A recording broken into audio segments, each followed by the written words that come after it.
My name is Tracy Chasimere. I'm the studio director at Zeus Content Studio.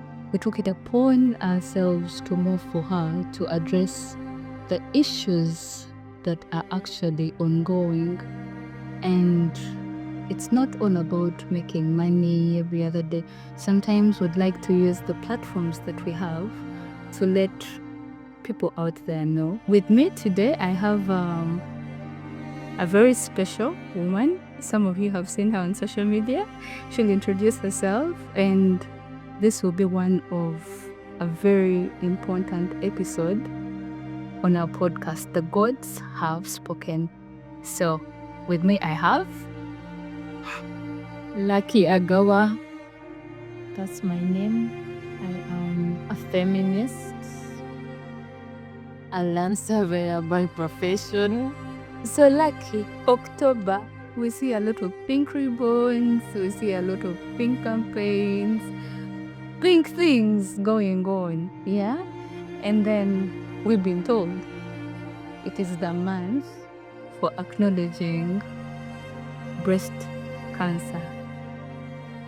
Personally, I do not believe that, because after October, then what? If you're living with it, it's still there. If you're taking care of someone that has it, they still have it. It should be recognized 12 months a year. Yeah, it should be something that we take as normal, because 1 in 8 women in their lifetime get breast cancer. And also we have breasts. It's part of our bodies. This is not something like we can put oil in October. These are our body parts. They are here to stay. They are interesting features on our bodies. Talking about being comfortable with our breasts. When did you first notice that you had breasts? When did you get your first breasts? Puberty.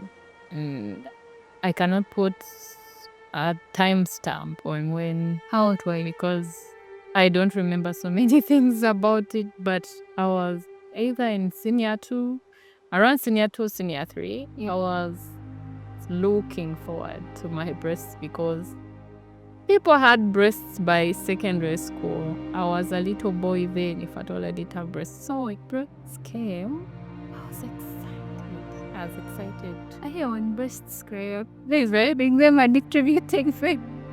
I was really excited. I remember looking forward to putting on bras, and my mom used to warn me like, yo, something you're excited about, you will not like it. Yeah. But I couldn't listen. I was really, really excited to see my breasts grow. So how about you? What was your experience with as you speak, I feel so jealous, because breasts were a forbidden thing to me. I think I woke up one day and I had breasts. When was that? I was in P6, 12 years old. And I just had breasts. And then at school, they used to say if you had breasts, you were an older girl. So, well, most people in P6 are about 12 years. I was not an older girl. It was the age. Also, they had breasts, but I was bullied a lot for having breasts, so I hated it. And then our house help at home used to tell me all these stories. If you want them to go back, your maternal uncle, if they leave a seat, you go and lie down flat, they will go back. Hey, uncle has come. I shall go and lie down. Hoping those things go away. In the morning they are there. She told me get mingling sticks. Hit them boobs. I hit the boobs. They did not go away. So I resorted to wearing bigger shirts. I became a boy because I was embarrassed to have boobs. So clearly we all have different experiences with breasts. So many of us have so many different stories about breasts. But as women, we are growing breasts. We have different shapes of breasts. We have different sizes. But we have breasts. They're there. And they are special and will breastfeed. First of all, have you ever checked your breasts for breast cancer? Yes. You have? Yes. What was it like? I often check my breast. I am comfortable with my body. I touch them. I look at myself in the mirror. I am always looking for anything that might stand out. It could be a lump, it could be an itch. Oh my god, I remember this when I got a scare of breast cancer. Like, I had a little itch on my side of the breast. Maybe something had stung me, but I was really, really scared. I am so present in my body, and I would like us all to be. It is your body, so look at it. Stand in the mirror with your naked breasts. Look at them. Touch them. They are yours. It is your body. Maybe you might see something, because the earlier you see it, the better. You speak from a space or a position of someone that had the knowledge of breast cancer. I'll say the truth. Until this month, I have never been more aware of breast cancer. Also, again, I was shy. I hated my boobs. Not because they were deformed or whatever, also there's no deformed boobs, but because I grew up in a culture where they sort of seemed forbidden. So you will not catch me in the mirror looking at my boobs. Those are just things like my arm. I will not give them any other special treatment. So where did you get the information? How did you know about breast cancer? Was it from the internet? Did someone tell you about it?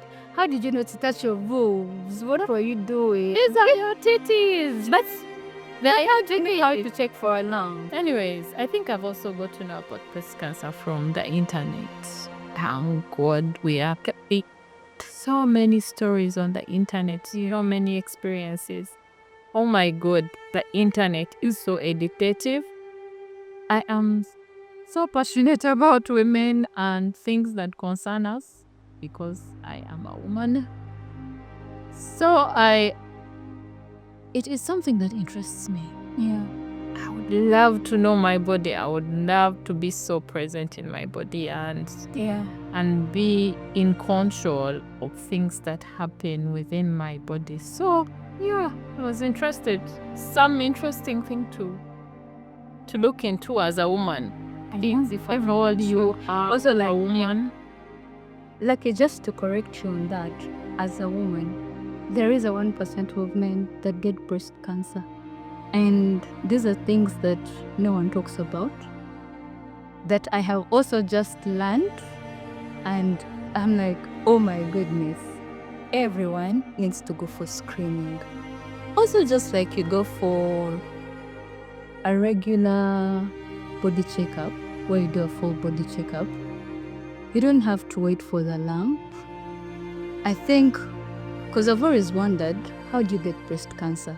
Family, genes, radiation, all these things.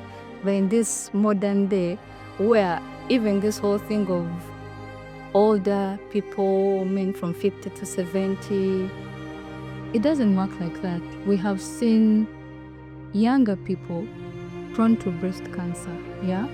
So men get breast cancer too.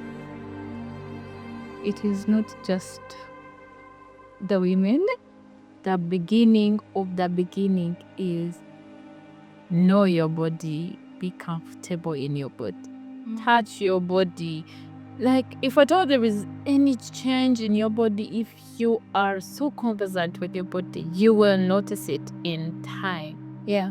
That is where we start from. Do you know anyone, or have you ever been around someone that has had cancer in your life? No, but I've seen so many stories. We were sharing about a 9-year-old having cancer. 9 years old child having cancer. What kind of cancer? Breast cancer. Oh wow. So clearly, it is close to home. Like, it does not have age limit, or it's not like it is for the other old women. Yeah. Okay, Breast cancer. yeah. So that is so unfortunate. We are privileged to have ladies coming to studio and share their stories with us. And then one of them told us there was this kid, her parents drove her to a party, they're celebrating, and then in the middle of the party they called children with cancer, and then her parents tell her to go cut cake. And that is how she found out she had cancer. 9 years. She found out that she had cancer by being asked. Breast cancer, that. Yeah, breast cancer. So it's not very far from. So I think this is a gap that maybe young people like us, people with platforms, people that can speak, I think we need to do better. Because why am I finding out that I have breast cancer at an event? Why are you driving me to a cancer institute and I'm reading cancer and I'm having to break down that information for myself? Parents, counselors, activists, advocates, I think we need to do a better job informing people that cancer is not for the older people. Anyone can have cancer, men, women, the young. And cancer is not death sentence. It is not a death sentence. You heal, it doesn't mean it's the end of your life. There's so many people surviving cancer. Do you know anyone? Do you have anyone close to you that has suffered from breast cancer? Until the ladies that came to studio the other day, I did not. However, I have known a few, but someone in particular, someone close to me that has had cancer. And I wish I knew then what I know now, because I could have handled the situation better. This is someone that was close to me, and I didn't know what to do. I had no idea. I didn't know how to check up on them. Also, I felt like You were so scared. I think I was most scared because it's been put in our head that when you get cancer, that's it. Like, we're wrapping it up. But now I know there's hope because I have never seen someone have life like my friend. Yeah. Also, I've seen so many people that survive. But in that moment, I think I froze. And I froze for a long time. And I didn't know how to snap out of it. And it affected our friendship so much because my friend felt like I could have done better.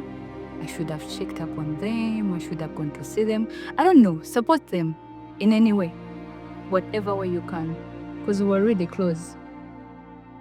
But I genuinely did not know what to do, what to say. So I had so many questions. I had to ask how was the treatment, chemotherapy, how had it affected her life, her parents, her friend. I had so many questions, but I felt like every time I would ask or try to ask, I didn't always ask. Yeah, and then just what I can say, do not ignore these things. There's free screening, there's also facilities all over Kampala where you can go get yourself checked out. It's a mammogram, yeah, and then start early because it's harder to be treated when detected at later stages. So be curious, love your body, and let's fight breast cancer together.